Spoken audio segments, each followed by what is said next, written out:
కిలోమీటర్లు తిరిగిన తర్వాత ఆ కార్ యొక్క ఇంజిన్ పర్ఫార్మెన్స్ తగ్గుతుంది.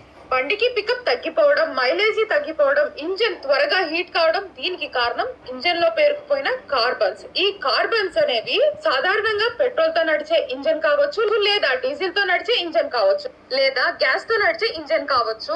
ఇందులో కేవలం 70% ఫ్యూయల్ మాత్రమే వేస్టేజ్ అవుతుంది. 30% వేస్టేజ్ అయిన ఫ్యూయల్ మొత్తం కార్బన్స్ రూపంలో ఇంజిన్ యొక్క హెడ్ పైన, వాల్స్ పైన, పిస్టన్ పైన, వాల్స్ లోపల గడ్డలు గడ్డలుగా పేరుకుపోతుంది. ఇలా కార్బన్స్ ఇంజిన్ లోపల ఎక్కడ పడితే అక్కడ పేరుకుపోవడం వల్ల ఇంజిన్ యొక్క లైఫ్ అనేది పడిపోయి పొల్యూషన్ కి దారితీసే ప్రమాదం ఉంది. దాని వల్ల ఇంజిన్ యొక్క సామర్థ్యం తగ్గిపోవడం, ఇంజిన్ మైలేజీ తగ్గిపోవడం, పికప్ తగ్గిపోవడం వంటివి జరుగుతూ ఉంటాయి. ఇలాంటి సమస్యలతో మనం సాధారణ మెకానిక్ వద్దకు వెళ్తే అతను ఇంజిన్ పూర్తిగా విప్పి కార్బన్ తో పేరుకుపోయిన పార్ట్స్ అన్ని కెమికల్ తో క్లీన్ గా చేసి తిరిగి ఫిట్ చేయడానికి కనీసం 2 నుంచి 3 రోజుల సమయం పడుతుంది. దాంతో మనకి సమయం మరియు డబ్బులు రెండూ వృధా అవుతాయి. అంతేకాకుండా ఒక్కసారి ఇంజిన్ ని విప్పి బిగిస్తే దాని యొక్క లైఫ్ 70% వరకు తగ్గిపోతుంది. సో ఈ సమస్య 15,000 cc ఇంజిన్ వరకు ఇంజిన్ ఓపెన్ చేయకుండా USA అండ్ జర్మన్ టెక్నాలజీతో నోస్ to machine generators carbon cleaning అయితే చేస్తారు.